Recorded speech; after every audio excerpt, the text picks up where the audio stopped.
Unlike normal forms of penalty, which aim to discipline free riders and those who break the rules, antisocial punishment penalizes those who contribute to the welfare of the group.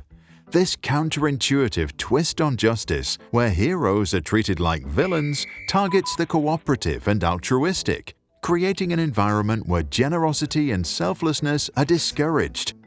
It often happens for 5 reasons. Social norms define the type of behavior that is accepted in society and that which is not. Those who deviate too much from these norms, even if they are just trying to help, end up being disliked. This is because we tend to see those who conform as safe and those who don't as potentially dangerous. Misinterpretation of intentions can occur when we learn through experience that people who appear nice often end up hurting us, for example through scams or betrayal. And so, as a response, we may distrust those who exhibit an unusual level of generosity. Then there is the desire for status. If someone is virtuous and kind, they may indirectly aim to increase their status. In groups, this tends to happen at the expense of others, especially those who seem to be more selfish. And so, antisocial punishment becomes a strategy to sabotage the altruists and advance oneself. Then there is the threatened self-image. We tend to see ourselves in the best possible light, but when someone around us acts unusually generous, this self-image is threatened, and we may become resentful. For example, when people who eat meat discredit vegetarians, it may stem from their perception of being judged, even without any interaction. Lastly, we have an inherent need for reciprocity. Being on the receiving end of altruism can create feelings of shame and guilt that we then project onto those who were helpful, which is why well-meaning therapists who offer their services free of charge may see their patients leave unhappy, while those who charge at least a token fee can build successful long-term relationships.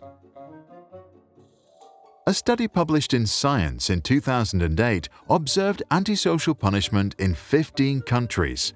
Results showed that antisocial punishment is stronger in cultures where selfishness is encouraged, in places with high social inequality, and where governments exhibit higher levels of corruption. Now, even if it may be in our instinct to punish the altruists, the collective impact of the phenomenon can create a culture of mediocrity, suppress innovation, and ultimately harm the collective well-being. What are your thoughts? Have you ever been a victim of your good deeds or felt the urge to punish someone who tries to be a better human being? Share your experience in the comments below.